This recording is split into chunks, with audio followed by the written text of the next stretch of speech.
Hi అండి, welcome back to Siri cooking and daily vlogs.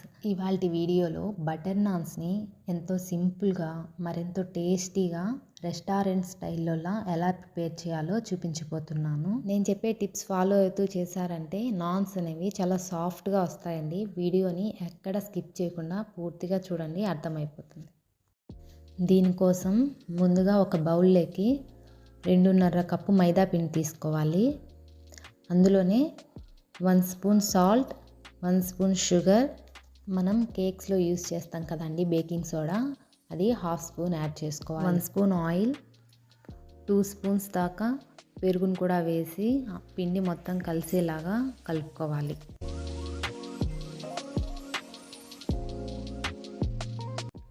ఇప్పుడు గ్లాస్తో నీళ్ళు తీసుకొని కొద్దిగా నీళ్ళను పోసుకుంటూ పిండిని కలుపుకోవాలి.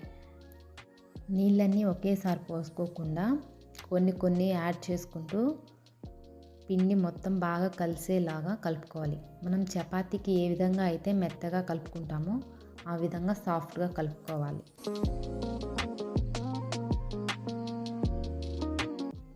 ఈ పిండిని మనం ఎంత ఎక్కువగా కలుపుతామో మనకు నాన్స్ అనేవి అంత సాఫ్ట్గా వస్తాయి. ఇలా పిండిని కలుపుకున్న తర్వాత పైన కొద్దిగా ఆయిల్ వేసుకొని పిండిపై మూత కవర్ చేసేసి 1/2 అవర్ పాటు లేదా 1 అవర్ పాటు పక్కన పెట్టేస్తే పిండి బాగా నానుతుంది. ఇప్పుడు ఒక చిన్న బౌల్లోకి కరిగించిన బటర్ లేదా నెయ్యిని తీసుకొని తురుముకున్న గార్లిక్ని అందులో వేసుకోవాలి.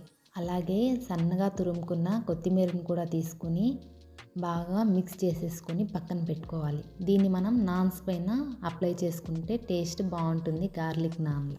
ఇప్పుడు పక్కన పెట్టుకున్న పిండిని తీసుకొని చూద్దాము. బాగా నానిపోయి ఉందండి. ఇప్పుడు కొంచెంగా పిండిని తీసుకొని రౌండ్ బాల్స్ లాగా చేసుకుందాం అన్నిటినీ, ఇలా వీడియోలో చూపించిన విధంగా.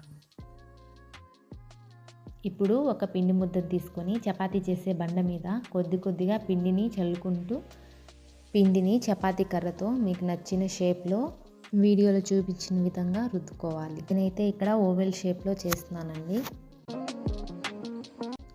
ఇవి మనకు మరీ పల్చగా రుద్దుకోకూడదు, అలా అని మరీ మందంగా కూడా ఉండకూడదండి. ఇలా వీడియోలో చూపించినట్లుగా ఉండాలి. ఇప్పుడు ఒక సైడ్ అంచులకంతా వాటర్ని అప్లై చేసుకోవాలి. స్టవ్ మీద ఒక తవా పెట్టుకొని అది బాగా హీట్ అవ్వనివ్వాలి. ఇలా హీట్ అయిన తర్వాత ప్రిపేర్ చేసి పెట్టుకున్న నాన్ని తవా మీద వేసుకోవాలి. మనం ఎటు సైడ్ అయితే నీళ్ళని అప్లై చేసామో అటు సైడు తవా పైన వేయాలి. మంటని మీడియం ఫ్లేమ్లో పెట్టుకొని హీట్ చేసుకుంటే ఇలా పైన బబుల్స్ అనేటివి ఫామ్ అవుతాయి. ఒక సైడు బాగా కాలిన తర్వాత మరొక సైడు డైరెక్ట్గా స్టవ్ మీద కాల్చుకోవాలి. ఇక్కడ నేను నాన్ స్టిక్ ప్యాన్ యూస్ చేయడం వల్ల నాన్ అనేది దానికి స్టిక్ అవ్వకుండా ఊడొస్తుంది. అందుకని ఇలా స్టవ్ మీద డైరెక్ట్గా కాల్చుకోవాలి.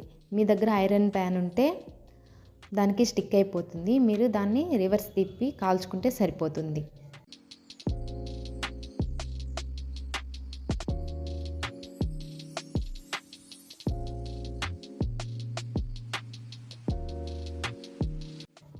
ఇలా కాలిన తర్వాత ఒక ప్లేట్లోకి తీసుకొని బటర్లోకి గార్లిక్ కలుపుకున్నాం కదా ముందుగా, మనం దాన్ని పైన అప్లై చేసేసుకొని సర్వ్ చేసుకోవాలి. ఈ నాన్స్ని పన్నీర్ బటర్ మసాలాతో కానీ, పాలక్ పన్నీర్తో కానీ, లేదా చికెన్ కర్రీతో, మీకు నచ్చిన కర్రీతో సర్వ్ చేసుకొని తింటే టేస్ట్ అనేది సూపర్గా ఉంటుందండి.